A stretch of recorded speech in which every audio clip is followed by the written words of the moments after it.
Sir, you are not audible. Sir, audible নহয় sir. শুনি পোৱা নাই। Sir, আমি শুনি পোৱা নাই.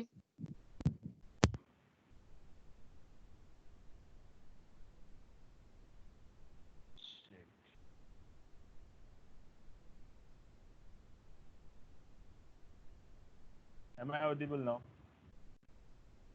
Yes, sir. Yes, sir.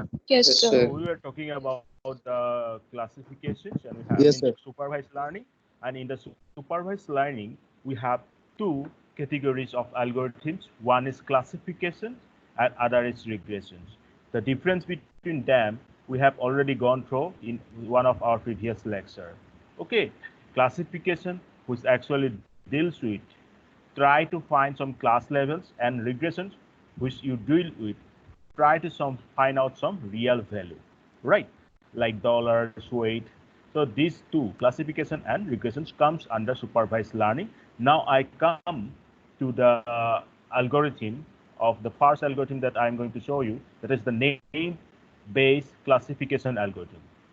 Before starting this lecture, I want all of you to concentrate properly, because आज से आप लोगों का जो भी start होगा वो आप complex portion पे आ रहे हो, ठीक है?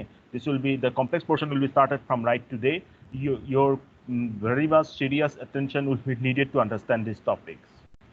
Okay, so first I'm starting the naive-based classification algorithm. एक algorithm है जिसका नाम naive-based है, because the base is the famous mathematician who actually introduced this. So naive-based classification algorithm, it is a classification technique based on Bayes' theorem with an assumption of independence among predictors. In simple terms, a naive-based classifier assumes that the presence of a particular feature in a class is unrelated to the presence of any other feature. naive-based में एक चीज पकड़ के मान के चलते हैं कि ये जो फीचर से अलग-अलग है, ये इंडिपेंडेंटली ऑकर हो सकता है, इंडिपेंडेंटली उस पार्टिकुलर डेटा सेट में एक्ट कर सकता है. ओके, सो इसका प्रेजेंस से, कोई एक फीचर का प्रेजेंस से दूसरा फीचर के ऊपर क्या होगा, इसका इफेक्ट नहीं भी हो सकता है. ठीक है, सो forget it, just we need to discuss about the Bayes theorem first, then we'll discuss these things practically. Now, to understand this concept that I have said, that the presence of a particular feature in the class is unrelated to the presence of any other feature. Let's take an example. A fruit may be considered to be an apple if it is red, round, and about 3 inches in diameter. Even if these features depend on each other or upon the existence of the other features, all of these properties independently contribute to the probability that this fruit is an apple, and that's why it is known as naive. अब मुझे बताओ ये example से आपको क्या समझ में आया? मैं पहले आपसे जानना चाहता हूँ. Don't worry, I will explain this things. और आज सभी से रेस्पॉन्स चाहिए, ठीक है? ऐसा नहीं कि 3-4 जन रेस्पॉन्स दे रहे हैं. They are very good, they are very concentrative, but I want the response from all the other students, and you do have the option to leave out this subject and you can join the other elective, because this is not a joke. Pattern recognition is not a joke, so you'll really have to work hard to pass this subject. If this is academic point of view, and it is very interesting if you take this subject. Interesting means if you want to go through some what real-time experience in the field of pattern recognition, that will help you a lot. So ये example देखो मैंने जो अभी बताया हूँ, ठीक है? इससे आपको क्या समझ में आ रहा है? Please tell me. Sir, Apple features যোনবোৰ red, round সেইটো Apple define কৰে আৰু এই featuresবোৰ মানে independent হয়. তো সেইটোৱে আমি naive বুলি কওঁ. যোনটো মানে feature এটা feature যাতে সেইটোৱে feature মানে একো মানে disturb নকৰে, মানে দুটা independent হয়. সেইটোৱে recognize কৰিবলৈ help কৰে এইটো Apple bully. Okay, Joyita, good. Can I name some students? I want to ask them actually. They are really very not responsive to the class. Let me ask one by one. Should I do that? Or you will give the response by yourself? ठीक है, आज नहीं करता हूँ. Next class से आप लोग खुद रेस्पॉन्स दिया कीजिए, क्योंकि क्या है ना, मुझे तभी समझ में आएगा कि आप लोग अच्छे से क्लास अटेंड कर रहे हो. Joyita and Ankit, I want to know whether all the guys are responding to the questions or not. Ankit, can you tell me? No, sir. Actually, no. Maximum 18 or 22 students. Okay, So you maximum find a 22 list of students those. are responding. Okay, thank you. You find a list of those students who are not responding and give it to me by today itself, by the evening 6 p.m. Okay? তোমালোক Okay, কিজন sir. এই লিষ্টখন উলিয়াবা আৰু মোক সেই ষ্টুডেণ্টখিনিৰ নাম লাগে, Okay, sir. তাহাঁতক মই ইয়াৰ পৰা I want their names. Okay? So please do it. Okay. By today evening, please give it. Okay, sir. Okay. Let's check their response. And why I'm doing so, because if you are not taking this subject seriously, then you don't need to choose this subject. You have other options for the electives. Go for it. Okay. মই ইয়াত সেইখিনি ষ্টুডেণ্টক বিচাৰোঁ যিসকলে সঁচাকৈ এইটো কাম কৰিব বিচাৰিছে, এইটো জোক নহয়. Okay. So please, what Joyita explained is very much correct. So a fruit may be considered to be an apple if it is red, round, about 3 inches. यहाँ पे जो आपका red है, round है, और डायमीटर जो मैं कंसीडर कर रहा हूँ 3 इंचेस, ये अपने आप में क्या है, डिस्टिंक्टिव फीचर्स हैं. मतलब ये है कि वो जो एप्पल है, ठीक है, उसको रिकॉग्नाइज करने के लिए इनका अपना अपना कंट्रीब्यूशन है. सपोज एक राउंड टाइप का आपने फ्रूट ले लिया, ठीक है, और राउंड टाइप का फ्रूट ले लिया जिसका डायमीटर भी 3 इंचेस है. But still, that may happen that if I am not considering the red feature, that is not going to be an apple. Are you getting me? वो कुछ और fruit हो सकता है, जैसे नाशपाती हो सकता है, और कुछ जो नाक फल हो सकता है, तो कुछ और भी हो सकता है. बट आपने ये तीनों फीचर्स को कंसीडर किया एक ही टाइम पे, red, round, and 3 inches of the diameter. Then together they are going to contribute towards recognizing that fruit as an apple. And they are independently contributing to the probability that we are going to find out that this is an apple. So that's why we are using the term nape. इसलिए हम जो word है nape use कर रहे हैं. क्या कोई मुझे बता सकते हैं within 1 second that what do you mean by nape? Nape का मतलब कोई मुझे 1 सेकेंड में बता सकते हो क्या है? So unique features maybe. Okay. I want under response. Don't Google it. Don't search this. What you know, you do tell me. Okay, your time's up. Sir, unaffected.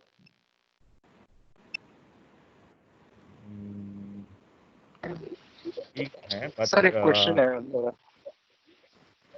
नहीं, पहले जो नेप क्या है वो बताओ, उसके बाद उस क्वेश्चन पे आएंगे.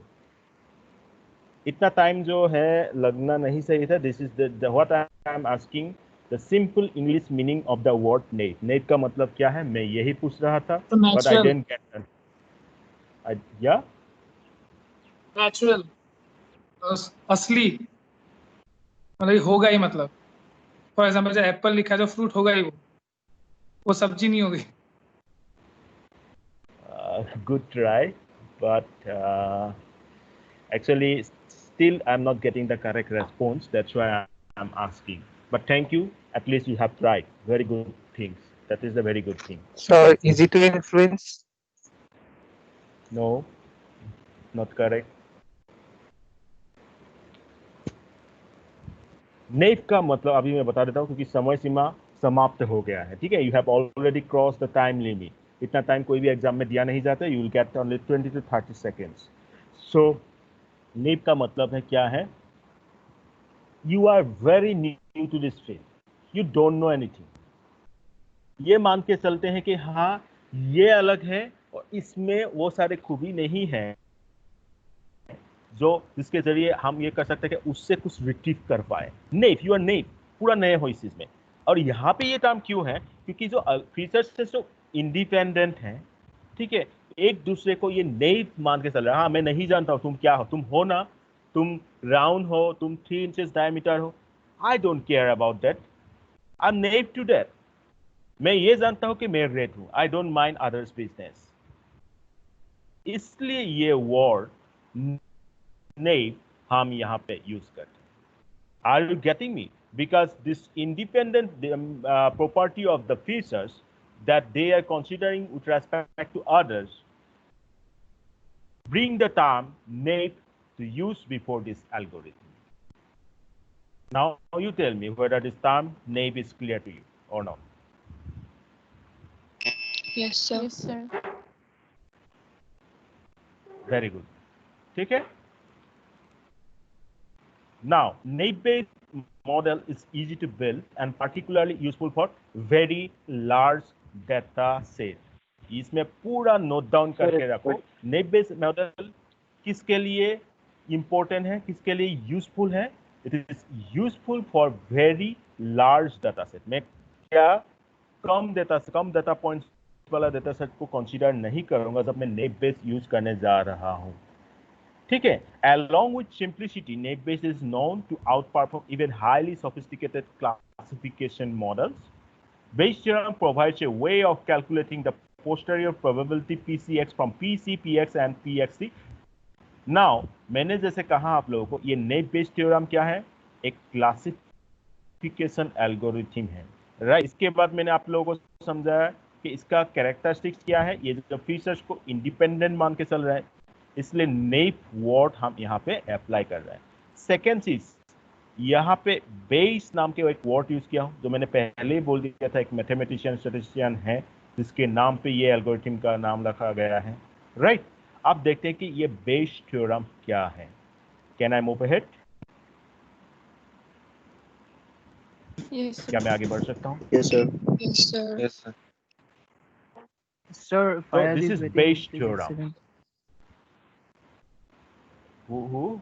Okay, let me check.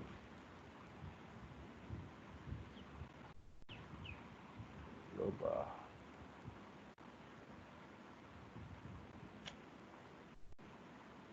I request everybody, please join at the time, okay? Or join before me. तो फयाज Okay. डिस्कनेक्ट हो So गया था। PCX, this is the equation for the Bayes theorem. यहाँ पे आप इस इक्वेशन को देखो, एक बार स्क्रीनशॉट ले लो, ठीक है? Take the screenshot of this. दिखाई दे रहा है PCX इज इक्वल टू, इसको मैं पढ़ूंगा प्रोबेबिलिटी, पोस्टीरियर प्रोबेबिलिटी, राइट? ये जो पहले लिखा हूं, अगर आप सिंपल वर्ड्स में पढ़ना चाहोगे, probability of C when we know about X, then probability of X when we know about C, then probability of C divided by probability of X. ये इक्वेशन बहुत इंपॉर्टेंट है हमारे टाइम पे। तो when I was studying in post graduation, the artificial intelligence paper में इसके बारे में बहुत पूछा गया था उस समय। अभी भी I think the Nagpur university, Delhi university और ये जो ग्वालियर यूनिवर्सिटी, ठीक है, Bhopal university, the question setters always give this, okay, in the artificial intelligence paper. So this is very important. So posterior probability PCX is equal to PXC PC PX. अब इसके बारे में हम समझेंगे एक एक के बारे में, ये क्या है।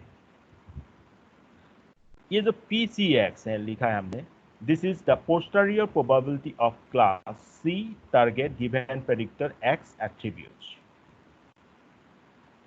इसका मतलब ये है आपको इस प्रेडिक्टर को बारे में दिया गया है और आपको निकालना है ये C जो ये क्लास है उस प्रेडिक्टर के रेस्पेक्ट में ऑकर होने का क्या चांसेस है। What I mean to say that you have been given about the attribute X. Now you need to find out that the probability of occurring C with respect to that predictor X. That's why the term predictor. That will help you to predict something. Predict something means predicting about the class, right? Then PC. this PC. PC is the prior probability of class. अब posterior क्या है, prior क्या है, मैं आ रहा हूँ, बताऊंगा इसके बारे में. But then PXC is the likelihood, which is the probability of predictor given class. And Px is the prior probability of the predictor.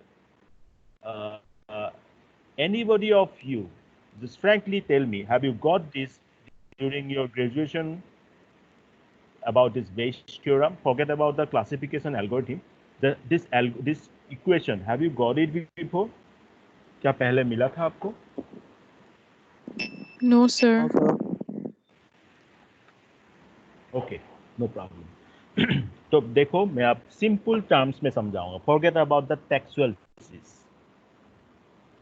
इसका मतलब क्या है, इस इक्वेशन पे आओ. हमें निकालना है क्या, ये जो क्लास जो है इसके रेस्पेक्ट पे, ठीक है, इस प्रेडिक्टर के रेस्पेक्ट से में औकार होने का क्या प्रोबेबिलिटी है. और प्रोबेबिलिटी तो आप जानते हो. हाँ, मैंने ये पूछा ही नहीं कि प्रोबेबिलिटी पता है कि नहीं. What is probability? हाँ सर, हाँ? Yes, पता sir. है. Yes, sir. आज बारिश होने का क्या चांसेस है, आप पता है ना सबको प्रोबेबिलिटी? हाँ, sir. Yes, sir. Can you define it?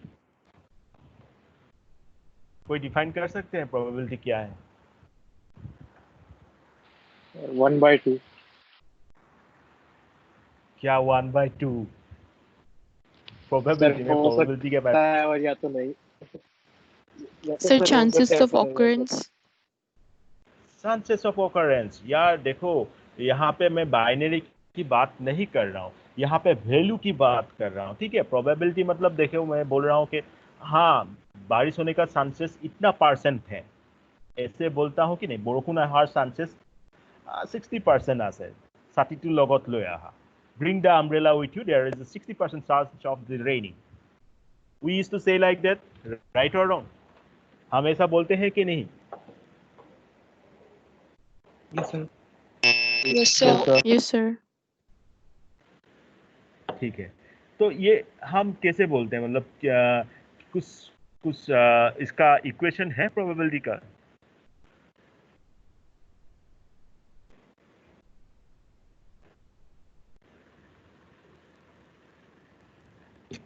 ठीक है, हाँ प्लीज टेल मी. देखो, आपने कहा 60% बारिश आने का प्रोबेबिलिटी है, तो मैं इसको क्या कोई इक्वेशन, कोई मैथमेटिकल इक्वेशन की बेस पे लिख सकता हूँ? Can I right like that? So number of occurrences divided by the total. 60/100. NP. 60/100, right.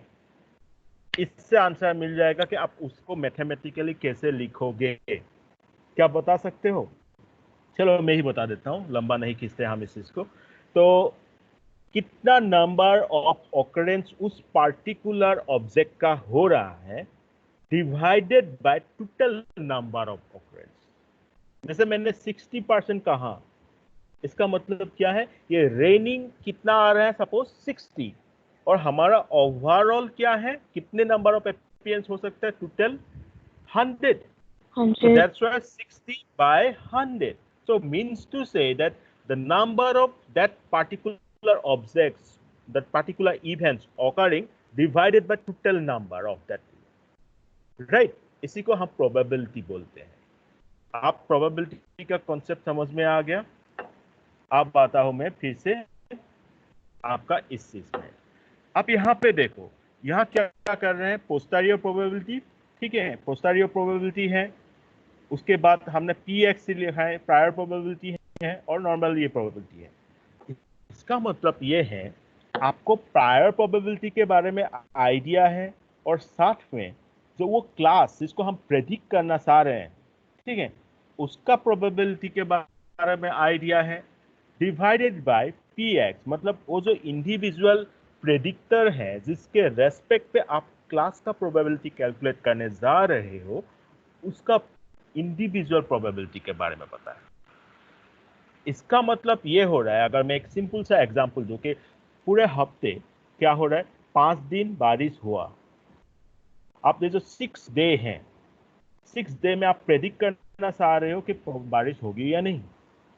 अब जो 5 दिन जो बारिश हुआ वो प्रोबेबिलिटी आप पहले से जानते हो, उसको मैं बोलूंगा प्रायर प्रोबेबिलिटी। अब प्रायर प्रोबेबिलिटी जब मैं कैलकुलेट कर रहा हूँ, दो चीज को लेकर कैलकुलेट कर रहा हूँ सपोज, और वो क्या है, आपका ह्यूमिडिटी फैक्टर है और आपका टेम्परेचर फैक्टर है। आप लोगों का मोबाइल में देखना उसमें दिखा देगा कि आज कितना % चांस है बारिश आने की और किस समय पे आने का चांसेस है, और सपोज कल क्या होगा, उसके बाद तीसरे दिन क्या होगा, ठीक है। तो ये सब दिखा देंगे नहीं, कल परसों नरसों कितने क्या होगा, ये सारे वेदर फोरकास्टिंग होता है या नहीं, देखे हो कभी, चेक करके देखा है आप लोगों ने? Yes sir. Yes, sir. Have you check it before? Yes, Check sir. किया है? Yes, sir.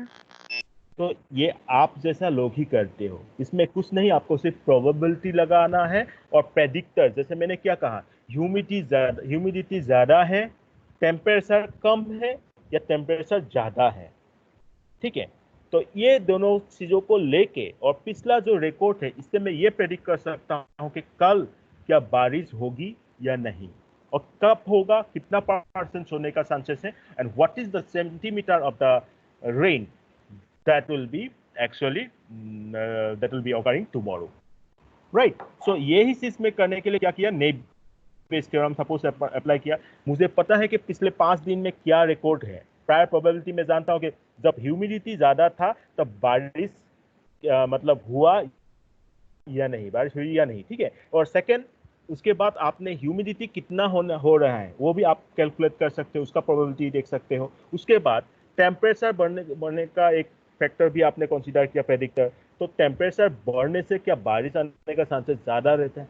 ये सारे फैक्टर, एक आपने प्रायर प्रोबेबिलिटी कैलकुलेट किया और एक इंडिविजुअल प्रोबेबिलिटी कैलकुलेट किया।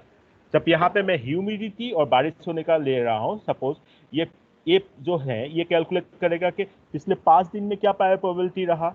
उसके बाद ये जो है कि बारिश होने का अपने आप में इंडिविजुअल प्रोबेबिलिटी क्या है, डिवाइडेड बाय कि ह्यूमिडिटी कितना होने का प्रोबेबिलिटी है। सो ओवरऑल जब ये वैल्यूज पुट कर दोगे तो आपको मिल जाएगा कि अब क्या बारिश आने का प्रोबेबिलिटी क्या है, that is the posterior probability. So that's how we define posterior probability, prior probability and the others. ये एग्जांपल के जरिए मैंने आप लोगों को बता दिया कि पोस्टेरियर क्या है, प्रायर क्या है और इंडिविजुअल प्रोबेबिलिटी। अब मैं टेक्सुअल डेफिनेशन बताऊंगा, एग्जांपल तो समझ में आ गया होगा, अब मैं टेक्सुअल बताता हूं क्या है। Posterior probability is the probability an event will happen after all evidence or background information has been taken into account. अब इस डेफिनेशन शायद मुझे लगता है आप सभी को क्लियर हो गया होगा, राइट और नो? समझ में आ गया definition? Yes, sir. Yes, sir. ठीक है, इसको मैं जो एग्जांपल दिया ना, बारिश के साथ बारिश आने का इसके साथ मैच करो। हमेशा जब आप इस टाइप का प्रॉब्लम आएगा ना, एक रियल लाइफ इवेंट से कैलकुलेट करना। अभी तो आप लोग प्रोजेक्ट कर रहे हो, रिसर्च प्रोजेक्ट करने जा रहे हो, तो आपको तो करना ही है। और जो भी नहीं भी कर रहा है, सपोज जिसका बैकग्राउंड अलग है, जो नहीं कर रहा है, वो लोग भी क्या करना, अपना बेसिक रियल लाइफ के साथ कंसिडर करना। जैसे मैंने आपको बारिश का एग्जाम्पल दिया, क्योंकि मैं अभी खिड़की से देख रहा हूँ कि यहाँ बारिश हो रही है यूनिवर्सिटी में, मतलब पूरे जोरहाट में हो रहा होगा, ठीक है। तो उसको लेके मैंने एग्जाम्पल, और मैंने किया भी हूँ पहले ये काम कि how will you forecast the weather. Is a very simple thing. तो आपके पास बैकग्राउंड इंफॉर्मेशन है, उसको लेके आप एक इवेंट का पोस्टेरियर प्रोबेबिलिटी क्या है वो कैलकुलेट कर रहे हैं। So it is closely related to prior probability, which is the probability an event will happen before you taken any new evidence into account. So आप prior probability क्या है, आपका ये इवेंट होने से पहले, जैसे मैंने बोला कि आज बारिश होने का चांसेस क्या है, मतलब आज बारिश अभी नहीं हुआ है सपोज, इससे पहले जो हुआ था उसको ही कैलकुलेट कर रहा हूं। मतलब ये जो बारिश होने का चीज है, ये क्या है, हमारे लिए एक इवेंट है, और हम जो कैलकुलेट कर रहे हैं ये होने से पहले का, means before this event is happening we are considering the probability of that, and that is known as prior probability. ये दोनों चीज आपको अच्छे से समझ में आना चाहिए, पोस्टेरियर प्रोबेबिलिटी क्या है और प्रायर प्रोबेबिलिटी क्या है, तभी जाके इसको कैलकुलेट कर सकते हो। तो मैं पोस्टीरियर प्रोबेबिलिटी को लिख सकता हूं prior probability plus new evidence, that is likelihood. Of course I can, because see, posterior probability I am calculating with the help of background information, that is the prior probability plus new evidence. New evidence मतलब जे आज क्या है, आज humidity कितना है, आज आपका temperature level क्या है, ठीक है. ये न्यू एविडेंस को साथ में जोड़ दोगे तो आपको पोस्टीरियर प्रोबेबिलिटी मिल जाएगा. राइट. यही है वो नई बेस मतलब बेस जिन्होंने ये चीज लाया था. अच्छे से देख लो, ठीक है. पहले आप लोग देखोगे कि जितना भी हमारा कंप्यूटर साइंस है ना, कंप्यूटर साइंस में जो आप लोग करते हो, मैक्सिमम केस में तो आप लोग मोबाइल में बहुत सारे ऐप इंस्टॉल करते रहते हो या जो भी करते हो. ये सब का पीछे ना एक मैथमेटिकल इक्वेशन है और मैथमेटिकल थ्योरम है, ठीक है. तो what I mean to say that whatever the things we are using now, mobile में ऐप्स यूज करना बहुत आसान सी बात है. आप इंस्टॉल करें, आजकल तो ये इंस्टॉलेशन प्रोसेस भी automatically very easy thing. But उसके बैकग्राउंड में जो एल्गोरिथम यूज हो रहा है ना, वो जानने की कोशिश करना ही क्या है, is the task of a computer science student, is the task of the computer scientist. तो ये बेस्ड ने ही ये थ्योरम प्रपोज किया था, जिसके जरिए हमने आज तक बहुत सारे काम किया वेदर फोरकास्टिंग को लेकर, बहुत सारी चीज. हाँ ठीक है, आजकल हम लोग न्यूरल नेटवर्क ज़्यादा काम कर रहे हैं, but this is also a very good algorithm. Now, one more example. Historical data suggests that around 60% of students who start college will graduate within 6 years. This is the prior probability. However, you think that the figure is actually much lower, so set out to collect new data. The evidence you collect suggests that the true figure is actually closer to 50%. And this is the posterior probability. चलो आप लोगों के लिए मैंने और एक example दे रहा हूं. यहाँ पे दिया है 60%. हमारे पास हिस्टोरिकल डाटा ये है कि 4 साल का जो डिग्री है, 3 साल की जो डिग्री है, मैक्सिमम 6 इयर्स में 60% स्टूडेंट पास आउट करके निकल जाता है, ठीक है. ये Sir, you are not audible, sir. I am not audible. Any other guy, please respond whether I am audible or not. Audible. Sir, Audible, sir. So, okay, thank Sir, you. audible. So historical data जो है, ये एक बार मैं फिर से example दे रहा हूँ, इसको अच्छे से समझ लेना, ठीक है. तो क्या है, 60% ऑफ स्टूडेंट हमारे पास जो पास्ट रिकॉर्ड है बताते हैं कि वो विद इन 6 इयर्स, चाहे 3 साल की भी डिग्री हो या 4 इयर्स का, they are completing this within 6 years.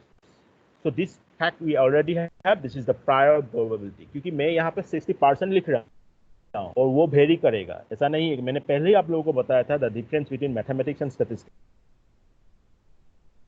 You are not going to say 100% accuracy. You are always talking about 80% to up to 99%, like that. Sorry. So this is the prior probability. Now आपको ये लगा कि अभी ये data change हो सकता है.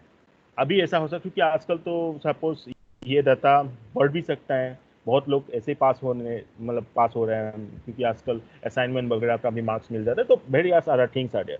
तो वो एविडेंस मैंने कलेक्ट किया और मैंने देखा कि अभी पास होने का जो प्रोबेबिलिटी है, जो मैंने फाइंड किया, वो है 80%. सो 80% will be posterior probability, right. यहाँ पे 50% सपोज कम हो गया तो जो मिला वो 50%. बोलने का मतलब ये है कि प्रायर प्रोबेबिलिटी आपके पास था पहले से. Now you are collecting new evidence and based on the new evidence you have found out that the exact figure is now, say, in this example you have seen 50%. So that will be our posterior probability. Now I'm asking you again, whether the concept of prior probability and posterior probability is clear to you or not. Yes, sir. Yes, sir, it's clear. Yes, sir. Thank you. Yes, sir. Yes, sir. Sir, Thank you. Dulushmita So- disconnect हो गई.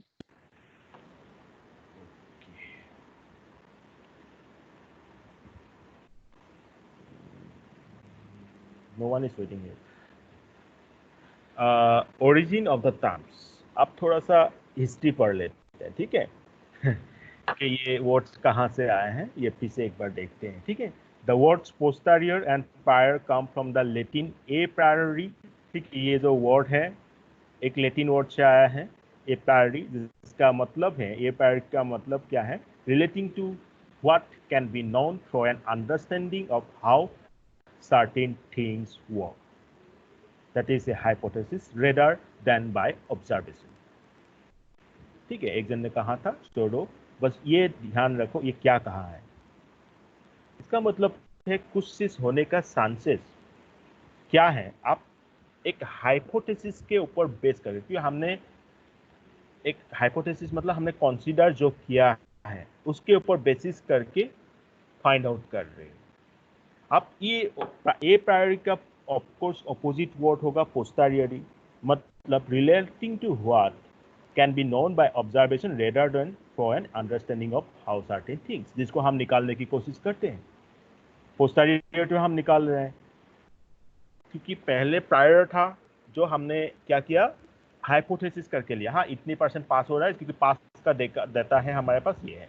अब हम नया evidence को observe किया और उसके according जो फाइंड आउट किया वो होगा हमारे लिए posterior.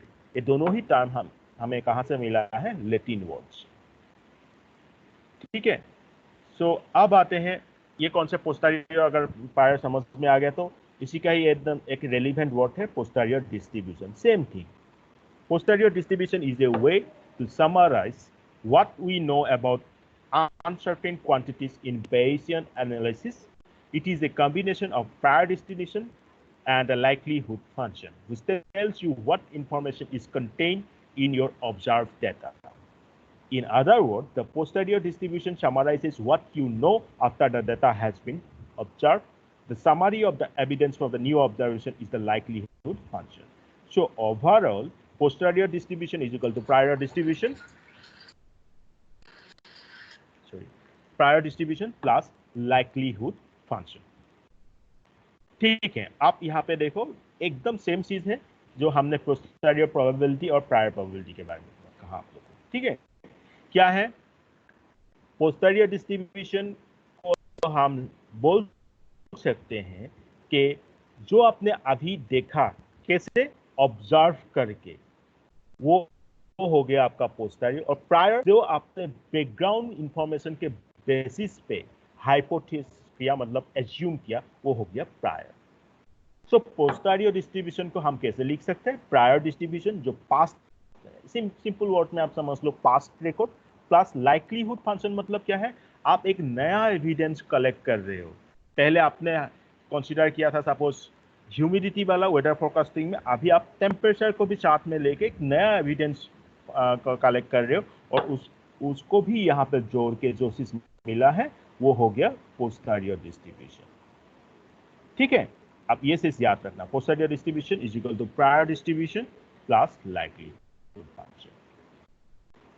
Now I think I should not go to the algorithm portion today because today our main focus actually on the posterior probability and prior probability and as a whole the naive Bayes equation। यहाँ तक के समझ में आ गया तो आगे हमें ये एल्गोरिथम को समझने में मदद करेंगे, ठीक है? So now you frankly tell me, have you got this or not? Whatever the topics that I have discussed today. Yes, sir. Yes, sir.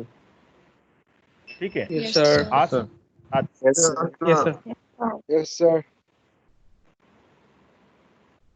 Thank you. तो क्या करना, आज फिर से एक बार इस रिकॉर्डेड लेक्चर को एक बार देख लेना अच्छे से, ठीक है? क्योंकि उसके बाद मैं डायरेक्ट एल्गोरिथम पोर्शन पे आ जाऊंगा और उसके बाद प्रैक्टिकल इम्प्लीमेंटेशन, मतलब थोड़ा बहुत न्यूमेरिकल भी मैं यहाँ पे कंसीडर करूँगा, जो मैं कल क्लास में दिखाऊंगा या जो जब भी नेक्स्ट क्लास है, ठीक है? So today's first question is what do you understand by posterior probability and prior probability. आज का क्वेश्चन ये है, आप क्या समझते हो पोस्टीरियर प्रोबेबिलिटी क्या है और प्रायर प्रोबेबिलिटी क्या है? Okay, question is clear?